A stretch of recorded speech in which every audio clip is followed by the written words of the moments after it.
Elle ne cesse de faire parler d'elle depuis le début de la nouvelle saison de L'amour est dans le pré sur M6. Impossible de passer à côté de cette blonde platine qui se la joue Paris Hilton. Justine, 22 ans, est la prétendante de Bertrand dans l'émission. C'était sympa la soirée hier. C'était assez... Adorable tes amis. Dans la vie, Justine est agent immobilier. À la télé, elle joue les jolis cœurs. Je pourrais me sentir à l'aise dans sa famille, il n'y aurait pas de problème. Et voilà, c'est super important pour moi. Elle arriverait presque à nous tirer une larme, la Justine. Pourtant, depuis le début de l'émission, la Parisienne nous montre un tout autre visage. À chaque diffusion, Justine balance sur Twitter de façon virulente en s'en prenant directement à ses amis de tournage. Dany, un lézard est trop beau pour toi. Bertrand, rentre ta langue, tu vas marcher dessus. Dany, il a le même pull depuis une semaine.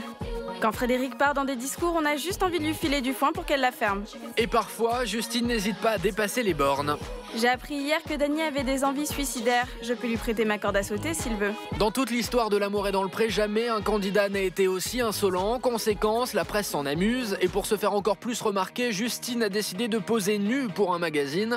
Mais quel est le but de cette candidate? Justine est-elle vraiment méchante ou joue-t-elle un rôle pour essayer de se construire une carrière médiatique? Réponse ce soir sur notre plateau. Justine, vous avez 22 ans, vous êtes agent immobilier. C'est ça. Ça réagit comment dans votre métier, justement, par rapport à tout ce que vous faites? Ça va, j'ai pas de répercussions pour le moment. Personne vous a rien dit? Non. Les amis vous reconnaissent? Ils vous disent c'est bien toi? Dans ces tweets, dans ces messages, ils reconnaissent ce côté piquant? Non. Ils vous reconnaissent pas? Non. Ça veut dire quoi, que vous êtes créé une personnalité pour Twitter, pour Internet et pour les médias? Non. Pourquoi vos amis vous reconnaissent pas alors? Non, ils reconnaissent le côté un peu méchante, mais c'est pas... C'est un côté que vous revendiquez, le côté méchante? Non. Vous dites qu'ils reconnaissent mon côté méchante, ça veut dire quoi? Qu'ils reconnaissent en vous ce que vous êtes? Oui, ils reconnaissent que je suis un peu comme ça. Après c'est vrai que mon côté est un peu surdéveloppé par rapport aux autres, c'est tout. C'est quoi? C'est votre ego qui est surdéveloppé? Ma méchanceté. Ah d'accord, très bien. Nos journalistes sont là pour répondre. On commence avec Marie. Incroyable. Sincèrement, vous me scotchez. Mais déjà, première question, est-ce que vous avez conscience que vous faites du mal avec vos tweets? Et qu'est-ce que ça vous fait? Qu'est-ce que vous ressentez quand vous faites du mal à quelqu'un? Faut que je pleure là? Qu'est-ce qui... Non, c'est une question. Ah, d'accord. Dans le poids des mots, on fait des phrases. Ah ouais, non, mais... Sans avoir fait Sciences Po, on est capable de parler tout sauf simplement. que, non, moi, je sais pas parler, je sais pas construire des phrases, donc voilà, je suis un peu blonde, donc... Non, mais plus sérieusement, Justine, plus sérieusement, est-ce que des fois ça vous touche? Vous dites je fais de la peine aux gens, c'est dommage? Non, ça me touche pas, ça m'amuse. De faire de la peine aux gens? Non, ça m'amuse de tweeter, et voilà, je Oui, suis mais comme ça. la question c'est... Non, ça me fait rien.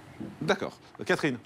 Justine, que pensent en fait vos proches, votre famille, vos parents, vos amis proches de ce comportement, de votre comportement?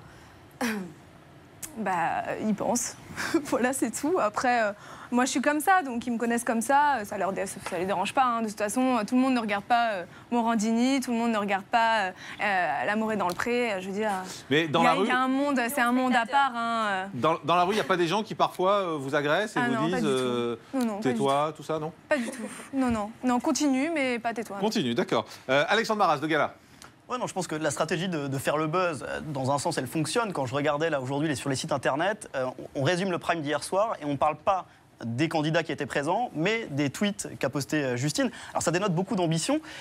D'ailleurs, j'en veux pour preuve, à Gala, mon rédacteur en chef a reçu une mise en demeure qui indiquait qu'il fallait, au mois de juillet-août, comme plusieurs rédactions, je pense Closer et d'autres, qu'il ne fallait pas évoquer votre nom ou parler de vous dans nos magazines. Alors, derrière cette ambition, comment vous voyez l'avenir? C'est-à-dire que si... C'est-à-dire que vous... Attendez, pour être clair, parce que moi je ne savais pas ça. C'est-à-dire que vous avez reçu une lettre à Gala qui vous... en chef, Mathias Görtler, reçoit une lettre, une mise en demeure. Vous interdit de parler de citer son nom. De citer son nom. Alors ça, généralement, c'est réservé pour des stars américaines, des stars françaises. Ça veut dire que vous avez vraiment beaucoup d'ambition.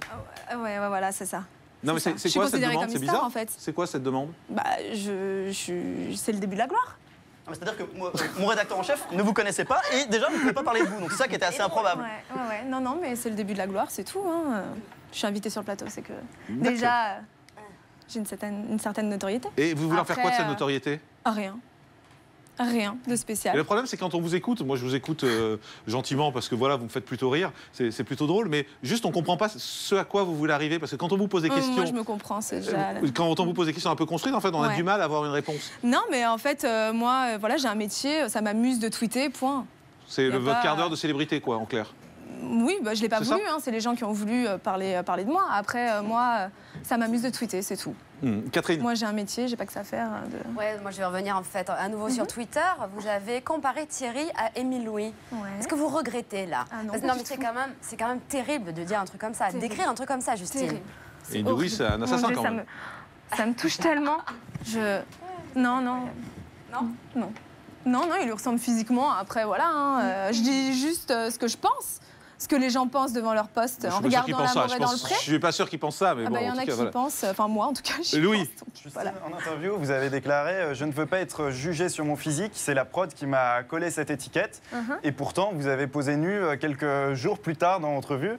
Alors on se demande T'as pas vu beaucoup de filles en maillot de bain, hein? on se demande à quoi, enfin complètement, quasiment nu. On se demande à d'accord. quoi est-ce que vous jouez? Est-ce que vous jouez un double jeu? Non, mais je Est-ce suis en maillot de bain, il n'y a rien de vulgaire. Enfin, vous exposez votre physique, ça reste la même chose, juger Justine. sur le physique, quand je tweete, je tweete pas avec mon physique, là, pour le moment, c'est plus mon Et esprit. poser d'entrevue, c'était pourquoi? Pour l'argent? C'est vrai que, voilà, à 500 000 €, ça se refuse pas. Non, comme 500 j'avais 000 €, dit. non. Je pense que vous Hors taxe, pardon. vous avez dû loucher Pardon. un peu sur les zéros. Non, 5 000 non, peut-être, mais... Donc vous êtes hors prête à taxe. braver vos principes pour l'argent? Je réponds pas aux stagiaires. Je suis pas stagiaire. Ah, pardon, excusez-moi. Ah, mais c'est vrai que comme... Ça, je dois avouer que ça, c'est drôle. Hein. Non, c'est plutôt drôle. On a dit dans la bande-annonce qu'il y avait des journalistes. Laurie, juste avant, qu'est-ce que vous des pensez de avec leur Justine? qualité de réponse. Elle vous amuse? Hallucinant. Oui, moi je trouve ta façon de répondre assez surprenante, en fait. C'est ça. Voilà, Et ça fait partie des personnages qu'on voit de plus en plus émerger du côté de la télé-réalité. C'est des gens qui sont hyper vite médiatisés, qui après retombent souvent dans l'ombre. Vous avez peur de retomber dans l'ombre derrière? Vous allez continuer à aller... Non, c'est moi qui vais même retourner dans l'ombre. Hein. C'est pas vous qui va me faire retourner dans l'ombre. Moi, je fais rien, vous savez. Dans un an, enfin, je parle vous. Hein. Ouais. Dans un an, je compte faire le tour du monde. Donc, en fait, c'est moi, par ma décision, qui vais retomber dans l'ombre. Hein. Julia, d'Europe 1. Oui, Elle reste sans voix. Oui, je suis sans voix. Vous êtes particulière, mais pourquoi pas? Moi, j'aime bien la provocation, mais plutôt d'un Gainsbourg, vous voyez. Ça part d'une création artistique. Je me demandais, en fait, L'amour est dans le pré, c'est une émission de télé-réalité un peu particulière. Ça veut dire qu'il y a des valeurs, il y a des gens qui sont en souffrance et qui cherchent l'amour. Est-ce que vous n'avez juste pas trompé d'émission? C'est pas plus de la télé d'enfermement ou un secret story qui vous correspondait mieux, en fait? Non, j'étais en souffrance. J'avais besoin de faire l'amour. Mais non, mais c'est vrai que l'agriculteur que vous êtes allé voir, lui cherchait l'amour réellement. Vous êtes un peu foutu de sa gueule? Parce que vous dites j'ai été sérieuse 5 minutes, je crois que j'ai vu une interview où vous disiez ça. Ouais, j'étais sincère autant que je suis avec toi en fait. Ouais. Voilà. C'est-à-dire pas du tout. Donc voilà, c'est ça. Donc c'était juste pour faire de la télé et pour vous amuser avec tout ça. C'était pour m'amuser. Une bonne expérience. J'avais pas assez d'argent pour aller à Los Angeles. Marie? Incroyable. Alors, vous qui êtes accro au tweet, généralement vous faites ça un peu caché dans votre chambre ou ailleurs. Vous avez fait ça sur plein de plateaux télé. Dès que vous partez d'un plateau, vous critiquez tout le monde. Là, je vais voir si vous êtes courageuse parce que vous arrivez à vous foutre à poil sur entrevue. Vous avez l'air d'être grande gueule. Vous vous moquez de Morandini tout à l'heure avec votre grande gueule. Alors allez-y, faites marcher vos 3 neurones. Respirez, Marie, respirez. Faites marcher ces 3 neurones et votre langue de vipère. Et on attend, on est 6. On va voir là en direct. On est en direct, on ne peut pas couper. Alors maintenant, on va voir si c'est pas Elfassi derrière qui décrit tout parce qu'il y a un côté un peu chien de garde. On va voir si vous avez vraiment. Il me dit dans l'oreillette que les journalistes. Non, c'est facile, Justine. Vous défilez pas, Justine. Laisse faire. On va la laisser parler. Allez, vas-y, c'est votre moment. Non, mais parce que là, depuis tout à l'heure, je peux pas en placer. C'est un peu dur. On est 6, on attend le Marie, clash. respirez, Marie. Jean-Claude, qu'est-ce que je dis du coup là? Parce que c'est vrai que. Non, mais Justine, c'est vrai qu'il vous a accompagné aujourd'hui. Ah oui, non, il me dit que vous êtes vraiment des journalistes. On m'a dit. Allez, on va rester là, Justine. Merci. Merci. J'ai l'oreillette. Hein, merci, Justine, en tout cas, d'avoir été avec nous. Merci, Marie. Merci, Justine. En attendant. On va continuer. Marie, moi, merci. On va continuer cette. J'aime bien parler à des vrais journalistes. Très bien, merci, Justine. On va continuer cette émission donc en parlant de l'argent de la télé-réalité. Merci, Justine, d'être venue sur ce plateau. Combien gagnent vraiment les candidats de télé-réalité? Le business de la télé-réalité, c'est un business qui rapporte. On va vous révéler ce soir l'argent des candidats de Secret Story, de Masterchef, de Hollywood Girls ou encore de L'amour est dans le pré. L'enquête est signée Fred Hafner et Mélodie Obadia. Depuis plus de 10 ans, les programmes de télé-réalité font beaucoup parler et permettent à quelques anonymes d'accéder à la célébrité en un temps record. Alors ces nouveaux people deviennent-ils riches? Comment monnaient-ils leur gloire, parfois éphémère? Combien gagnent-ils? Je gagne en un jour ce que je gagnerais en je ne sais combien de semaines en étant infirmière. Ce serait quand même hypocrite de dire qu'on n'est pas là pour l'argent. Nous avons enquêté et vous dévoilons les chiffres du business de la télé-réalité. Toute travail mérite salaire. Toute apparition dans une émission de télé-réalité aussi. Les candidats de Secret Story touchent ainsi 500 € par semaine passée dans la maison des secrets. Les prétendants de Qui veut épouser mon fils gagneraient selon le Parisien un peu moins de 2000 € pour une quinzaine de jours de tournage. Les apprentis cuisiniers de MasterChef ne gagneraient que 3000 € pour 3 mois de tournage.